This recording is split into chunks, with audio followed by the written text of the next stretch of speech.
Oh, yeah, yeah, yeah. Hey, c'est Café. On se retrouve enfin pour la vidéo de mon living entre guillemets de gel de gombo.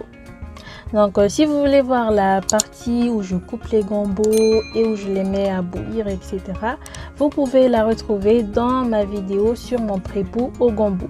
En attendant, ce que j'ai fait, c'est tout simplement transvaser l'ensemble sans filtrer dans un bocal et je vais laisser macérer entre guillemets pendant au moins 24 heures. Un jour plus tard, donc je vais filtrer le gel que j'aurai obtenu.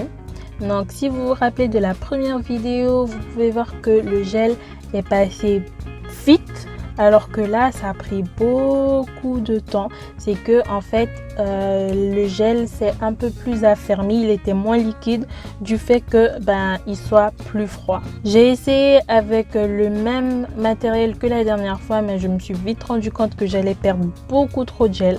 Donc j'ai sorti mon collant et on revient à la bonne vieille méthode et je filtre le tout avec mon collant. Donc là mon gel est enfin prêt, je vais rien rajouter de plus. Je vais juste le mettre dans le même bocal et ensuite le conserver au réfrigérateur.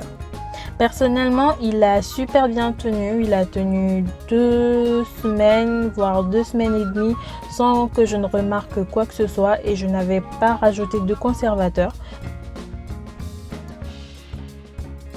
Donc, enfin, là, on va passer à l'application. Donc ce que j'ai commencé à faire, c'est de diviser mes cheveux en petites sections pour pouvoir appliquer mes différents produits. Et là j'ai commencé par directement appliquer le gel sur mes cheveux. Là si vous voyez ma tête, j'ai fait une grimace parce que je m'en suis rendu compte.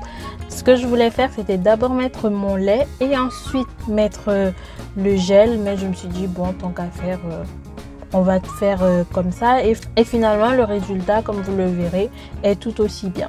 Donc là je mets le gel partout, toujours je m'assure que chaque cheveu bénéficie du gel. Donc je n'hésite pas à retremper mes doigts, à repasser jusqu'à ce que je sente que mes cheveux sont pas saturés, parce que là ça va rester longtemps et je ne vais pas rincer, mais quand même que mes cheveux soient hydratés.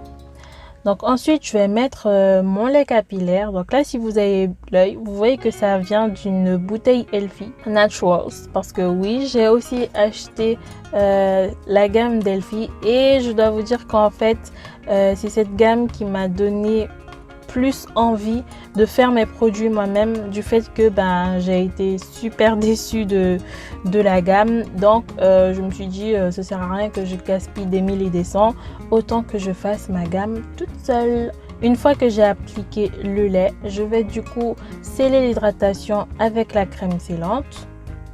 Toujours on commence par les pointes et on remonte vers la racine. Je pense que ça vous le connaissez maintenant par cœur. Je masse bien les cheveux pour que tous mes cheveux soient hydratés. Ensuite, je vais me faire une natte bien serrée à la racine, bien serrée sur les longueurs, juste les pointes que je ne vais pas serrer. Et voilà, ma natte est finie. D'ailleurs, tous mes cheveux sont finis, la magie du montage. Donc là je vais pouvoir laisser sécher. Là nous sommes actuellement dimanche et je vais laisser jusqu'à mercredi. Personnellement je suis le genre de personne à partir au travail avec mes nattes et ça ne dérange personne. En tout cas ça ne me dérange pas non plus. Dites-moi si vous êtes capable d'aller comme ça au travail avec vos nattes pas tracées. Dites-moi en commentaire, j'aimerais bien savoir si je suis la seule.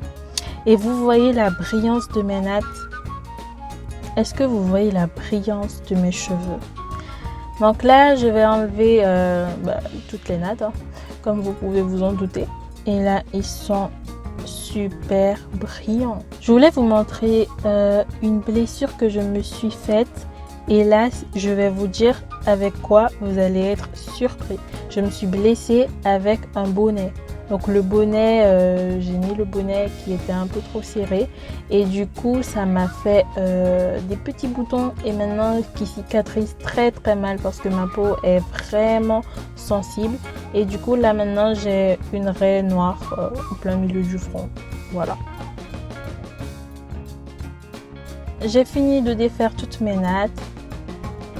Vous voyez, ils sont quand même très légers, très aériens et très définis aussi. Regardez la souplesse, regardez le volume, regardez la brillance. Et on passe à la coiffure. J'ai tout simplement rabattu une petite section par derrière et voilà, tout simplement. Et là, vous voyez la définition, la brillance. Le seul inconvénient que je pourrais trouver au gel de Gombo, c'est l'odeur. Donc je peux vous dire qu'après, je sentais les airs. Et voilà ma routine complète avec du gel de Gombo. Donc comme vous pouvez le voir, mes cheveux sont amazing. Ils sont sublimes, ils sont forts, ils sont brillants. J'ai une définition, après j'ai beaucoup aussi de frisottis, mais c'est pas très grave, ça me dérange pas, comme ça me donne aussi du volume. Et là, 3 jours après mon hydratation, les cheveux ils sont toujours hydratés, toujours en santé. Franchement, c'est un gel que je vous recommande à 10 000%. Comme vous avez vu, j'ai fait toute ma routine en incluant le gel de Gombo. Après, vous pouvez essayer de faire la même chose en mettant par exemple du gel d'aloe vera ou du gel de lin. C'est comme vous le sentez. Le gel de Gombo, c'est validé à 100% pour ma part et c'est sûr que j'en referai. D'ailleurs. Je n'ai pas encore fini mon gel, donc il me reste encore plein de semaines pour en profiter. C'est tout pour moi, j'espère que cette vidéo vous aura plu. N'hésitez pas à la liker, à vous abonner, à commenter, ça me fait toujours plaisir. Et on se retrouve pour la prochaine vidéo. Bye!